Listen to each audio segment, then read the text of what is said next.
बच्चों, कैसे हैं आप? आशा करती हूँ आप सभी स्वस्थ होंगे और कोविड-19 से बचाव करते हुए विभिन्न तरीके अपना रहे होंगे। जैसे आप घर से बाहर जा रहे होंगे तो मास्क का उपयोग कर रहे होंगे, घर में रहकर अपने हाथ बार बार साबुन से धो रहे होंगे, और अगर बाहर जाते तो आप सैनिटाइज़र का यूज़ कर रहे होंगे, और 2 गज़ की दूरी सोशल डिस्टेंसिंग का नियम पालन कर रहे होंगे, और अपने घर वाले आस पड़ोस को भी सचेत कर रहे होंगे। तो ये सावधानी आप बरतते रहें। चलो बेटा, आज शुरुआत करते हैं हम अपनी क्लास 10th की साइंस की वर्कशीट नंबर 62 और डेट है 2 दिसंबर। लास्ट वर्कशीट में बेटा आपने विद्युत धारा के चुंबकीय प्रभाव के बारे में थोड़ा जाना। चुंबकीय क्षेत्र रेखाएं क्या होती हैं? आज चलो आगे बढ़ते हैं। विद्युत धारावाही वृत्ताकार पाश के कारण चुंबकीय क्षेत्र। तो यहाँ आज हम पहला पढ़ रहे हैं विद्युत धारावाही वृत्ताकार पाश के कारण चुंबकीय क्षेत्र। चुंबकीय क्षेत्र हर बिंदु पर, वृत्ताकार पाश क्या होता है? वृत्ताकार मतलब गोल, गोल यानी आपका सर्कल। पाश घेरा, जैसे देखो बेटा ये राइट साइड में ये देख रहे हो, एक तार को अगर हम गोलाई में मोड़ दे तो ये पाश बन जाएगा, क्लोज एरिया या वायर। और चुंबक को हम साउथ और नॉर्थ से दर्शाते हैं। चुंबकीय क्षेत्र हर बिंदु पर सकेंद्रीय वृत्तों द्वारा दर्शाया जा सकता है, यानी हर पॉइंट पे देखो कि यहाँ पे छोटा छोटा सर्कल बन रहा है, ठीक है। सकेंद्रीय यानी उनका केंद्र एक है। सकेंद्रीय वृत्त आपने पढ़ा है कि सर्कल जिनका केंद्र एक होता, तो केंद्र एक ही है, और ये हमारे सर्कल यानी वृत्त जो हमारी चुंबकीय क्षेत्र रेखाएं दर्शा रहे हैं। जब हम वृत्त से दूर जाते हैं तो वृत्त निरंतर बड़े होते जाते हैं। ये देखो, अगर इसको हम पूरा मिला दे तो क्या होगा? एक वृत्त, ये बहुत बड़ा वृत्त बनता जाएगा। फिर विद्युत धारावाही तार के प्रत्येक बिंदु से उत्पन्न चुंबकीय क्षेत्र रेखाएं पाश के केंद्र पर, पास नहीं सॉरी यानी पाश, जो हमने तार को मोड़ के बनाई आकृति, सरल रेखा जैसा प्रतीत होने लगेगा। ये बीच में बेटा देखो, जैसे ही हमारा सर्कल है, वृत्त है, बड़ा होता जाएगा तो क्या होगा? बीच में ऐसा लगेगा एक सरल रेखा आ गई है, ठीक है। तो आपको इनकी आकृति पता होनी चाहिए। पाश के अंदर चुंबकीय क्षेत्र की दिशा एक समान होती है, यानी जो ये पाश है इसके अंदर क्या होगी? चुंबकीय क्षेत्र की दिशा एक ही समान होगी। देखो सबका एरो कैसे जा रहा है, सेम जा रहा है, ठीक है। तो इन बातों का आपको ध्यान रखना है। अब नेक्स्ट हम देखते हैं विद्युत धारावाही वृत्ताकार पाश के चुंबकीय क्षेत्र को प्रभावित करने वाले कारक कौन से हैं, यानी किन किन बातों पर चुंबकीय क्षेत्र निर्भर करता है। पहला, चुंबकीय क्षेत्र चालक में से प्रवाहित होने वाली धारा, यानी जितनी विद्युत धारा होगी, जितनी ज़्यादा विद्युत धारा होगी उतना ही हमारा चुंबकीय क्षेत्र ज़्यादा होगा। दूसरा, चुंबकीय क्षेत्र किसके समानुपाती होता है? 1 बटा चालक से दूरी, यानी अगर चालक से दूरी बढ़ेगी, या मान लो हमारी 2 चुंबक है, इनके बीच की दूरी बढ़ती जाएगी तो क्या होगा? चुंबकीय क्षेत्र कम होता जाएगा। तो इसी तरीके से जो हमारा चालक है, जिसके अंदर से विद्युत धारा प्रवाहित हो रही है, क्या होगा? दूर होते जाएंगे, तो वैसे ही हमारा चुंबकीय क्षेत्र भी कम होता जाएगा।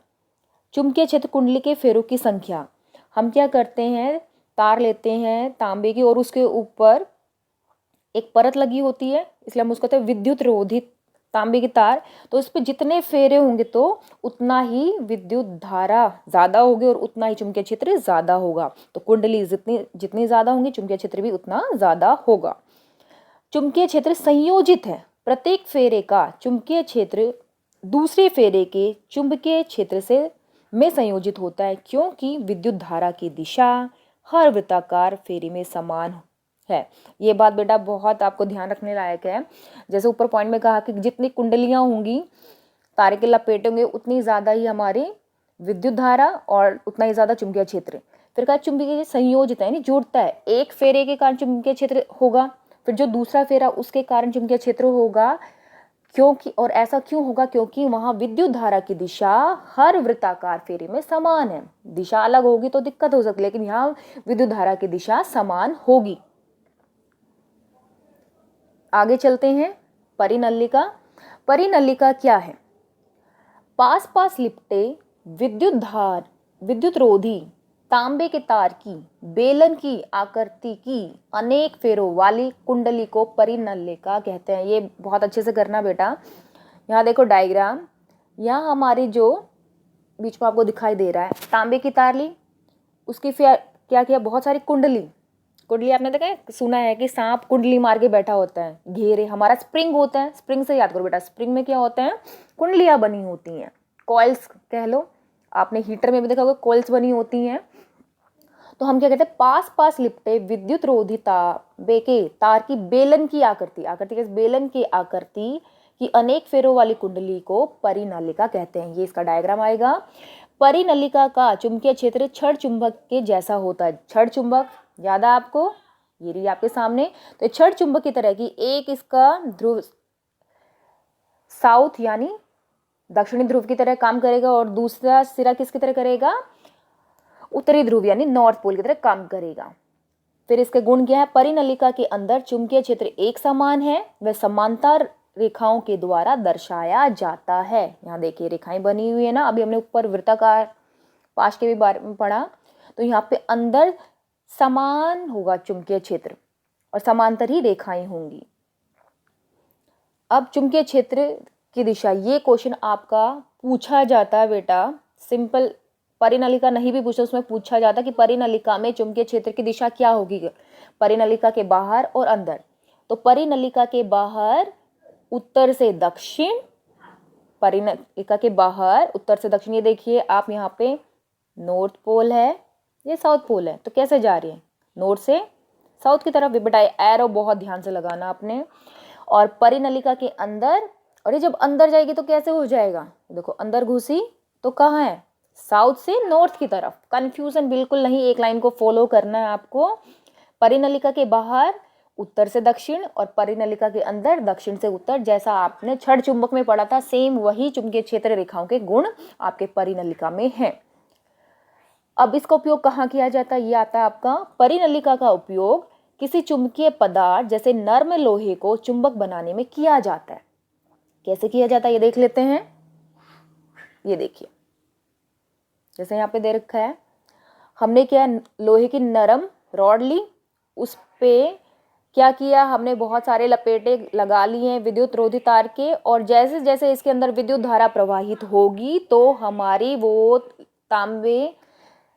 लोहे की छड़ किसमें परिवर्तित हो जाएगी, वो हमारी परिवर्तित हो जाएगी एक विद्युत चुंबक में। और ये कब तक रहेगी विद्युत चुंबक, जब तक कि उसमें विद्युत धारा प्रवाहित होगी। नेक्स्ट, विद्युत चुंबक और स्थायी चुंबक में अंतर है।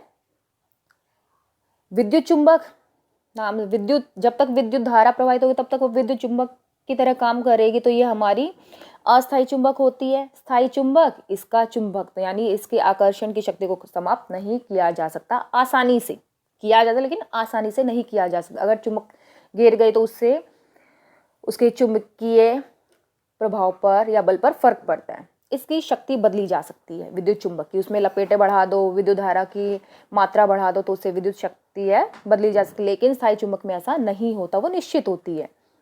ध्रुवीयता बदली जा सकती, ध्रुवीयता का मतलब नॉर्थ पोल साउथ पोल। अगर हम क्या करेंगे, बैटरी के सिरे को बदल देंगे तो उससे ध्रुवीयता नॉर्थ पोल को साउथ पोल में बदला जा सकता है, लेकिन स्थायी चुंबक में ऐसा नहीं होता। विद्युत चुंबक आपकी शक्तिशाली होती हैं और स्थायी चुंबक आपकी कमजोर होती हैं। आइए अब क्वेश्चन देख लेते हैं। पहला क्वेश्चन है, विद्युत धारावाही वृत्ताकार पाश के चुंबकीय क्षेत्र को प्रभावित करने वाले कारक कौन से हैं। तो ये आपका बिल्कुल ऊपर क्वेश्चन में दे रखा है, यहाँ से आपको बिल्कुल क्वेश्चन का उत्तर आ जाएगा। इतना आपका क्वेश्चन नंबर 1 का उत्तर आ जाएगा। नेक्स्ट क्वेश्चन है आपका, मेज के तल में पड़े तार के वृत्ताकार पाश पर विचार कीजिए। मान लीजिए इस पाश में दक्षिणावर्त विद्युत धारा प्रवाहित हो रही है। दक्षिण हस्त अंगुष्ठ नियम को लागू करके पाश के भीतर और बाहर चुंबकीय क्षेत्र की दिशा क्या होगी। ये देख, दक्षिण हस्त अंगुष्ठ नियम के अनुसार जब मेज के तल पर तार का वृत्ताकार पाश पड़ा हो तो पाश के अंदर चुंबकीय क्षेत्र कैसा होगा, लंबवत ऊपर से नीचे की ओर होगा। या आप बेटा अपना दक्षिण अंगुष्ठ्यम लगा के देख सकते हैं। और बाहर कैसा होगा, लंबवत यानी परपेंडिकुलर नीचे से ऊपर की तरफ होगा। नेक्स्ट क्वेश्चन है विद्युत चुंबक क्या है और इसे कैसे बनाया जा सकता है। आप ये भी समझ चुके हैं, देख लेते हैं इसको भी क्वेश्चन उत्तर। विद्युत चुंबक एक अस्थायी चुंबक है। अस्थायी क्यों कहा, जब तक उसमें विद्युत धारा का प्रवाह होगा तब तक वो एक चुंबक की तरह कार्य करेगी। और कैसे बनाया जाएगा, जब नर्म लोहे के टुकड़े को तांबे के विद्युत रोधी तार की कुंडली के अंदर रखा जाता है। यानी हमने लोहे का टुकड़ा लिया, नर्म लोहे का टुकड़ा जिसको आसानी से विद्युत चुंबक बनाया जा सकता है, उसके ऊपर हम क्या करेंगे, तार की कुंडली लपेटेंगे। किसकी तार की कुंडली, तांबे की तार की। और उसमें विद्युत धारा प्रवाहित करेंगे। जब तक विद्युत धारा प्रवाहित होती रहेगी वह एक चुंबक की तरह कार्य करेगी और इसे हम क्या कहेंगे, इसे हम विद्युत चुंबक कहेंगे। नेक्स्ट क्वेश्चन है फोर्थ, परिनलिका क्या है। परिनलिका में एक समान चुंबकीय क्षेत्र कहाँ होता है। तो ये आपने अभी अभी देखा, परिनलिका की परिभाषा आ जाएगी। ये आप डायग्राम बनाएंगे यहाँ से। पास पास लिपटे विद्युत रोधी तार के तांबे के तार की बेलन की आकृति की अनेक फेरों वाली कुंडली को परिनलिका कहते हैं। और यहाँ तक होने के बाद इतना हो गया। फिर अब परिनलिका, इसने कहा कि परिनलिका में चुंबकीय क्षेत्र एक समान कहाँ होता है। तो यह है परिनलिका के अंदर चुंबकीय क्षेत्र एक समान होता है, यानी उसमें सभी जगह, क्वेश्चन है एक समान चुंबकीय क्षेत्र कहाँ होता है। तो कहाँ होता है, पूरी परिनलिका में एक समान चुंबकीय क्षेत्र होता है। तो यहाँ से आप लिख देंगे, क्वेश्चन नंबर आपके 4 का आंसर हो जाएगा। नेक्स्ट है क्वेश्चन नंबर 5, विद्युत चुंबक व स्थायी चुंबक में अंतर स्पष्ट कीजिए। जो अभी हमने डिस्कस किए, यहाँ पे आपका पूरा क्वेश्चन, यहाँ से पूरा आपके 4 पॉइंट क्वेश्चन नंबर 5 के लिए हैं। तो आपको वर्कशीट समझ में आ गई, इसको अच्छे से करें।